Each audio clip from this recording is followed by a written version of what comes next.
of jail, so I ain't had shit.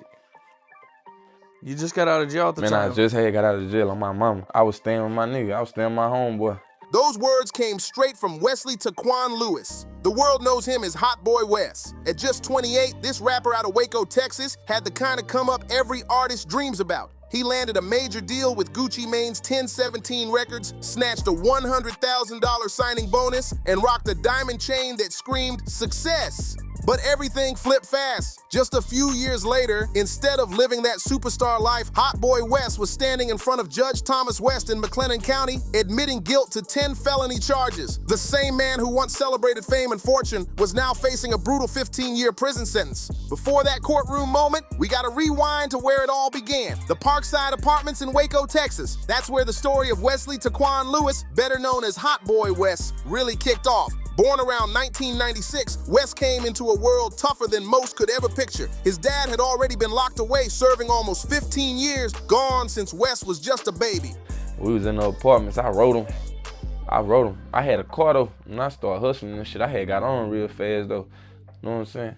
Compared to the money we be getting now, compared to then, I still had some money, but it was street money though. You know what I'm saying? That really ain't no money. His mom was battling serious addiction struggles, and as Wes once said himself, she was in the streets harder than I am. That line hits deep, showing how rough things really were from the start. Growing up in that kind of chaos shaped everything that came next for him. The neighborhood where Wes grew up, Parkside, had such a wild reputation that the city eventually tore the whole place down. But before those walls fell, they built the man Wes would later become. When his mom was deep in her struggles, his aunt tried to step in and take care of him. But when that aunt got raided and ended up behind bars, Wes was thrown right back into the chaos with his mom again. So I'm in the apartments. I'm like, damn, Gucci signing everybody. I'm on my phone. I'm like 5 o'clock in the morning. I'm parked in my apartments. I wrote him, you know what I'm saying? Shit, went in there. How long did it take him to get back to you? Shit, he wrote me back like 2 hours later. It was a non-stop cycle of instability.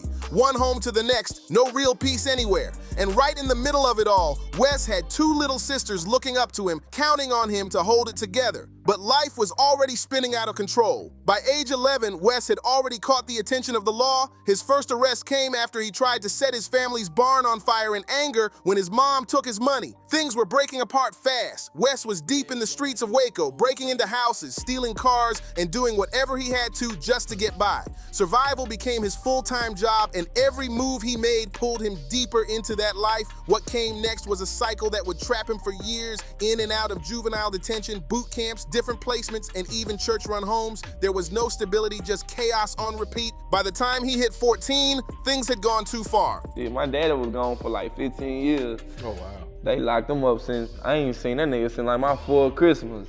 True. Wes was sent off to the Texas Youth Commission, where he'd spend the next 3 years, from 14 to 17, locked away, watching his teenage years slip by. But here's what made Wesley different from the rest. While others wasted time inside, he started building himself up. He taught himself to read, spending hours buried in books, from Sister Soldier to Stephen King. Whenever he didn't understand a word, he'd study everything around it until it clicked. In that cold, quiet cell, Wes was slowly sharpening his mind. Wes rapped everywhere he could, in his cell, in the day room, anywhere there was space to spit a verse. His energy was electric. Every time he freestyled, the whole unit would light up and the guards couldn't stand it. And one day, she had took some money from me one day, nigga. I was 11, I was hustling, and I tried to burn them motherfucking house down. They'd write him up for inciting riots just because the crowd went wild whenever he grabbed the spotlight. Even locked up, his raw talent couldn't be hidden. Everyone around him knew he had something special. When Wes finally got out at 17, he thought he'd finally get a taste of freedom, but it didn't last long. At 18, he got caught up again, this time on gun and drug charges that sent him straight to the adult penitentiary for several more years. By the time he got out around age 22, he had spent more of his life behind bars than on the outside.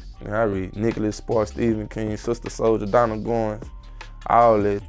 But this time, something was different. Wes linked up with Dallas rapper Trap Boy Freddy, who spotted the spark that everyone else had missed. For the first time, someone saw potential, not just a record sheet. Trap Boy Freddy wasn't just another rapper to work with. He turned into a mentor, a big brother who actually cared enough to keep Wes in check when he started slipping. Freddy pushed him to stay focused and helped him see that his story could be bigger than the streets. He even took Wes out to California, throwing him into rooms with major artists like Young Thug and Gunna. For the first time, Wes got to taste the life he had only ever imagined. Gunna, they used to, hey, we was in the studio, like, got a whole food truck that order food all day long for free. Flashy foreign cars, studio sessions stacked with catered food trucks, and the kind of money Parkside had never even seen. It was a whole new world, and Wes was living it. He once recalled, "Man, we was in the studio." You could tell those moments meant everything to him, proof that his talent had finally taken him somewhere real. But every time Wes touched success, he found himself pulled right back to the block. The contrast was brutal on his mind. One day he was surrounded by stars, recording in luxury studios, and the next he was back in the gritty streets of Waco, sleeping in his car with nothing but his gun for protection. That back and forth hit him hard, like living two completely different lives at once. Then came July 2019, the moment Wes decided to take control. He dropped his first ever mixtape, Never Had All on his own, no label backing, just pure hunger and talent. The title said it all. It was about struggle, pain, and coming from nothing.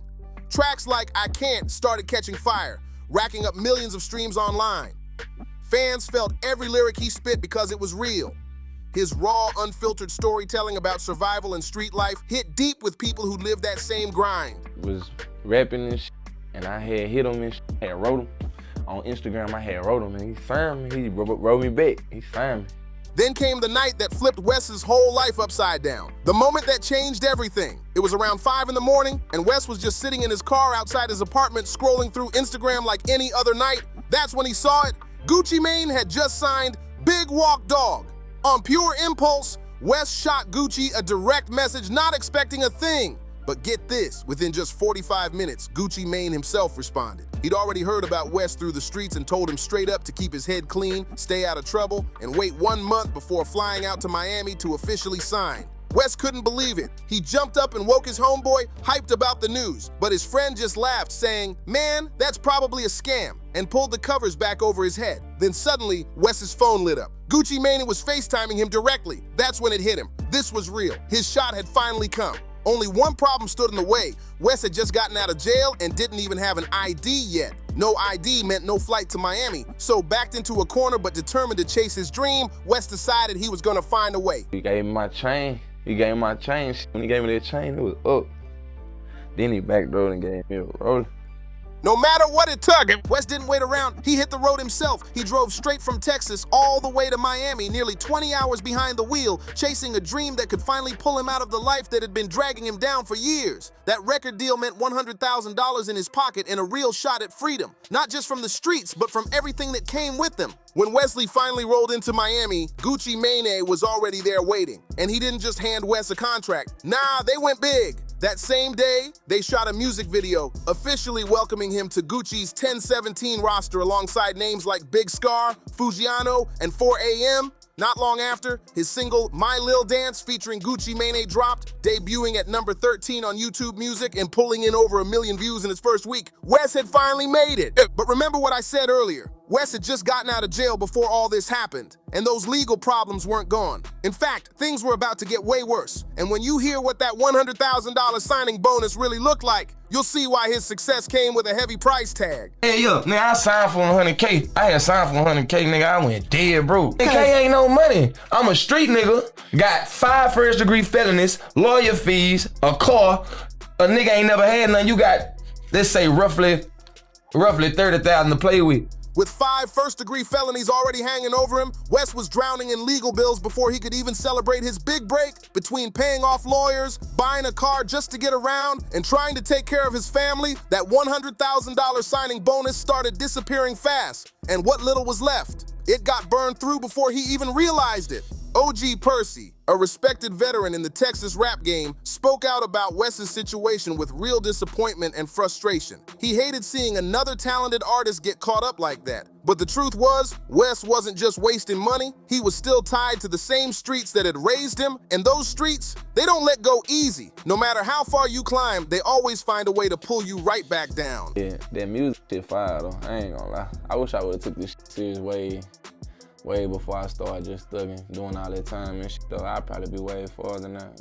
Then came July 2020, not even a full year after signing his deal, when things went completely off the rails. Wes got arrested on charges of assault, family violence, and child endangerment. According to court documents, he was accused of trying to run a Jeep off Interstate 35 near Waco, a Jeep that had the mother of his kids and their 2 young children inside. Witnesses claimed he was behind the wheel of a silver sedan, pushing the vehicle toward a cement barrier. When police questioned him, Wes said he just wanted to see his kids, but the damage was done. That one moment would come back to haunt him, turning into one of the serious charges that later added years to his sentence. And then came December 2021, another major hit to Wes's story.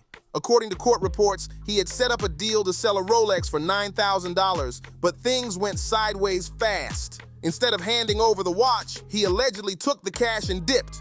And during his escape, witnesses said he struck the buyer with his car door, turning what could have been a simple theft into a robbery charge. That move made everything spiral out of control. Fast forward to January 25th, 2024, the U.S. Marshals Lone Star Fugitive Task Force finally caught up with him in Waco. They pulled him over during a traffic stop, and that's when things got even worse. Inside the car, officers reportedly found a stolen firearm, which tacked on even more charges. Wes was now facing a robbery warrant, unlawful possession of a firearm by a felon, and theft of a firearm. A triple stack of serious offenses. 3 other suspected gang members riding with him were taken into custody too. Wes managed to post a $30,000 bond and walk free again, but it was clear he hadn't learned his lesson yet. The streets kept calling his name and he couldn't seem to stop answering. By July 2022, trouble came knocking again. Wes got pulled over for speeding in Bryan, Texas. Nothing too serious at first, but once officers smelled marijuana, everything went downhill quick. After taking him to the detention center and searching him, they found a small bag of weed in his pocket. Another arrest, another bond. This time it cost him $3,000 to get out. But even with all that chaos in his life, Wes's grind in music never stopped. In April 2023, he dropped his official debut album under Gucci Mane's 1017 Records, Left for Dead, Volume 1. The project was packed with 23 tracks and featured big names like Gucci Mane, Big Scar, Finesse 2 Times, and Big X The Plug. The album exploded, hit over 1 million views in its first week, and showed the world exactly why Wes was different. His storytelling, his hunger, his pain, it was all in the music. But even with his career finally catching fire, his past was speeding up right behind him, and it was about to crash straight into his future. On January 25th, 2024, Wesley Taquan Lewis, the world knew him as Hot Boy Wes, appeared virtually from McLennan County, facing Judge Thomas West. This was the moment everything came crashing down. Wes pleaded guilty to 10 charges across 6 indictments, including 2 enhanced counts of assault family violence, aggravated assault with a deadly weapon, robbery, unauthorized use of a vehicle, endangering children, criminal mischief over $2,500, and theft from a person. The list was long and every charge carried serious weight. Prosecutor Christy Huntinghorst didn't hold back for a second. She pointed out Wes's admitted ties to the Crips and called out what she described as his complete disregard for the law. Her words hit like a hammer in that courtroom. Then came the moment everyone had been waiting for, the sentence. Judge West handed down 15 years in prison, along with 24 months on state jail felonies, all to run concurrently. But there was one major catch. Because Wes was a repeat offender with enhanced charges tied to his past cases, he won't even be eligible for parole until he served at least 7.5 years behind bars. From shining stages to a prison cell, Wes's rise and fall came full circle. And this time, there was no escaping the consequences. That means the earliest Wesley Lewis, Hot Boy Wes, could possibly walk free would be sometime around 2031. When the news of his 15-year sentence hit social media, it didn't just spark sympathy. It reignited one of hip-hop's most chilling conversations, what fans call the 1017 curse.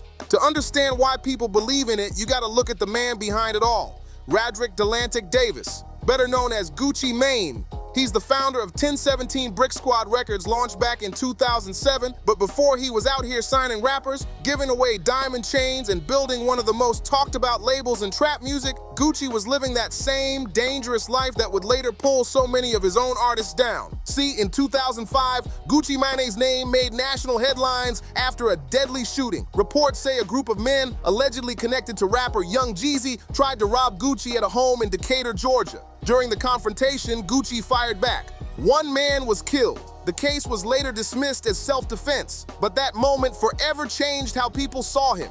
From then on, Gucci wasn't just a rapper. He was a symbol of survival in the streets, proof that the life he rapped about was real. But that same street energy would follow his label for years to come. And soon, people started noticing that tragedy seemed to strike almost every artist tied to 1017. But that was only the start of Gucci Mane's wild journey. Over the next decade, he found himself in and out of prison again and again, facing everything from drug and assault charges to probation violations and weapons cases. At one point, it looked like he might spend most of his life behind bars. His behavior got so unpredictable that fans genuinely began to question if he was okay mentally. He was beefing with almost every rapper in Atlanta, throwing shots left and right. Then came the moment that shocked everyone. Gucci got an ice cream cone tattoo right on his face. It became the ultimate symbol of how deep he was sinking, a clear sign that he was spiraling towards self-destruction. Then out of nowhere, everything flipped. In 2016, Gucci Mane walked out of federal prison after serving 3 years, but this time, he wasn't the same man who went in. He came out transformed. He lost weight, got healthy, married his longtime girlfriend Keishia Kaware, and started rebuilding his life with purpose. It was like watching a complete rebirth. He took his old label, 1017 Brick Squad, and flipped it into the new 1017, creating a fresh movement in hip-hop. But there was one major problem. Gucci kept signing artists who were just like him in his old days. Street guys, real-life hustlers, men who had survived the same chaos and violence that nearly destroyed him. One of Gucci Mane's first big signings was Waka Flocka Flame, a name that would shape a whole generation of trap music. His debut album, Flockavilli, exploded onto the scene, loud, raw, and full of energy that defined an entire era. But behind the hits, things got messy fast. Their friendship turned sour, leading to public beef and lawsuits that tore their partnership apart. Then there was O.J. Juiceman, another early 1017 artist who was shot in 2009 and later hit with several drug-related charges throughout his career. Young Scooter also kept getting locked up on drug violations, and Pee Wee Longway ran into his own battles with weapon and drug cases. It felt like trouble followed the label everywhere it went. And it didn't stop there. Rollo was arrested on federal drug trafficking charges in 2018 and has been behind bars ever since. Even Young Thug, who once had ties to 1017 before finding global fame on his own, is now facing RICO charges that could keep him locked up for decades. But none of that could prepare the rap world for what was coming next. The storm that hit the new 1017 roster would take things to a whole new level. Pooh Shiesty quickly became the crown jewel of Gucci Mane's new 1017 movement. His breakout mixtape, Shiesty Season, dropped in 2021 and debuted at number 3 on the Billboard 200, putting him right at the top of the trap game. Everywhere you looked, Pooh was there. Interviews, music videos, collabs. He was the face of a brand new wave in Southern hip-hop. But just when it seemed like nothing could stop him, everything changed. In June 2021, Pooh Shiesty was arrested after a shooting at a Miami hotel, shaking the entire industry. Then, only months later, more trouble came his way after another shooting at a strip club in April 2022. Things were spiraling fast. Eventually, Pooh pled guilty to a federal firearms charge and got sentenced to over 5 years in federal prison. Even from behind bars, his name still carried weight. Gucci refused to drop him, keeping him as one of only 2 artists still officially on the 1017 roster. Then came Big Scar, the Memphis powerhouse with a survival story straight out of a movie. Before signing to 1017, he'd already been shot and nearly lost his life. Doctors even had to remove a bullet from near his spine. But he turned his pain into power with his mixtape Big Grim Reaper, which hit number 25 on the Billboard 200 in 2022. His rise proved just how unstoppable 1017's energy seemed, at least for a moment. Tragedy struck again when Big Scar passed away from an accidental overdose at just 22 years old. His death shook the hip-hop world and left fans heartbroken. Gucci Mane honored him with a posthumous album, paying tribute to one of 1017's brightest young stars who was taken far too soon. Then came Enchanting, the label's rising R&B voice, who brought a smooth melodic sound to the gritty 1017 energy. She stood out instantly, especially after her appearance on the So Icy Christmas compilation, which had fans believing she was the next big thing. But in June 2024, news broke that Enchanting had tragically died from a drug overdose at just 26 years old. Her death reignited the chilling talk about the so-called 1017 curse. And this time, the conversation came back louder than ever. The hits just kept coming. Hoodrich Pablo Juan, one of the early affiliates of Gucci's new 1017, was hit with RICO charges and sentenced to 15 years in prison with 5 to serve. Then Matt Critter, another Memphis artist signed to the label, was arrested for murder in 2023 and immediately dropped from 1017. And now, Hot Boy Wes, 15 years behind bars for assault, robbery, and child endangerment. When you look at it all laid out, one thing becomes clear. This isn't just bad luck anymore. The pattern is too real to ignore. It's almost eerie. The so-called 1017 curse seems to have touched nearly every artist who's ever walked through those doors. After Enchanting's death, social media exploded. Twitter, now X, was flooded with posts saying things like the 1017 curse strikes again and warnings to never sign with Gucci Mane. Some fans even went as far as saying there had to be something supernatural behind it all, that it couldn't just be coincidence. Eventually, Gucci Mane's wife, Keisha Kawir, stepped in to address all the noise. She defended her husband fiercely, explaining that Gucci signs these artists to give them a way out, not to watch them fall. She said she truly wished things had turned out differently for every artist who didn't make it. Then came one of the most real takes on the situation. From former 1017 artist Young Mal. He didn't sugarcoat a thing. Young Mal said straight up that Gucci just signs real gangsters. He implied that what happens to them later isn't about the label or any curse. It's about the lives these artists were already living before they ever met Gucci. Whether you call it bad luck, street consequences, or a curse, one thing's for sure. 1017's story is packed with both greatness and tragedy. And that right there is the uncomfortable truth behind what people call the 1017 curse. There's no dark magic, no hidden spell, no mysterious force haunting Gucci Mane's label, just a brutal cycle that keeps repeating itself. The reality is this: Gucci keeps signing men who come from some of the toughest, most dangerous, and most traumatized backgrounds imaginable. He hands them money, opportunity, and a spotlight, but the same streets, habits, and pain that nearly took them out before end up pulling them back under again. Gucci Mane himself is living proof of how hard that cycle is to escape. He barely made it out of his own story alive. It took years in federal prison, a complete mental reset, and an incredible amount of discipline for him to truly turn his life around. He had resources, a support system, and most importantly, time to grow. 3 things that most of these young artists never get. Not everyone gets that kind of second chance, even when fame comes knocking. And by October 2024, it looked like Gucci was finally realizing the heavy weight of everything that had happened. The losses, the pain, and the stories that kept ending the same way. He made a decision that many fans saw as his first real step toward acknowledging the truth behind it all. In a move that shocked the hip-hop world, Gucci Mane decided to release almost every artist from the 1017 roster. Names like Big Walk Dog, Bicey Fizzle, Lee Rye, and several others were all let go, one by one. The only 2 he kept were Pooh Shiesty and Fujiano, but both were already locked up, meaning they legally couldn't be dropped even if Gucci wanted to. To some, it looked like Gucci was simply cutting his losses, trying to distance himself from all the chaos that had surrounded the label. Others saw it as a strategic business move, recognizing how much the industry itself was shifting. But deep down, a lot of people wondered something heavier. Maybe even Gucci himself had finally grown tired of watching young men destroy themselves right after being handed the chance to change their lives. And that brings the story full circle. Back to Wesley Lewis, better known as Hot Boy Wes, now sitting in a Texas prison cell with at least 7 more years to serve before he can even think about parole. The tragedy of Hot Boy Wes isn't that he failed, it's that he saw it coming. He knew exactly what kind of trap he was caught in, and even with that awareness, he couldn't stop the fall. His interviews were filled with insight, talking about how the streets are overrated, how reading and learning can change your life, and how love conquers fear. He preached wisdom with one hand while still fighting his demons with the other. Hot Boy Wes's music is still out there, living on every major streaming platform as a powerful reminder of what could have been. Tracks like Rollin' Loud have pulled in over 4 million plays on Spotify, while Renegade featuring Finesse 2 times has climbed past 6 million streams. Altogether, his catalog has hit more than 70 million global streams and 40 million video views. Huge numbers for someone who came from the demolished projects of Waco and taught himself to read while locked in a cell. Those stats are proof of his raw talent and hustle, but at the same time, they're a painful reminder of what success can't fix. Because the truth is, numbers can't visit your kids. Streams can't give back the years you lose behind bars. And no amount of plays or views can erase the reality that Wesley Lewis traded his freedom for choices he couldn't walk away from.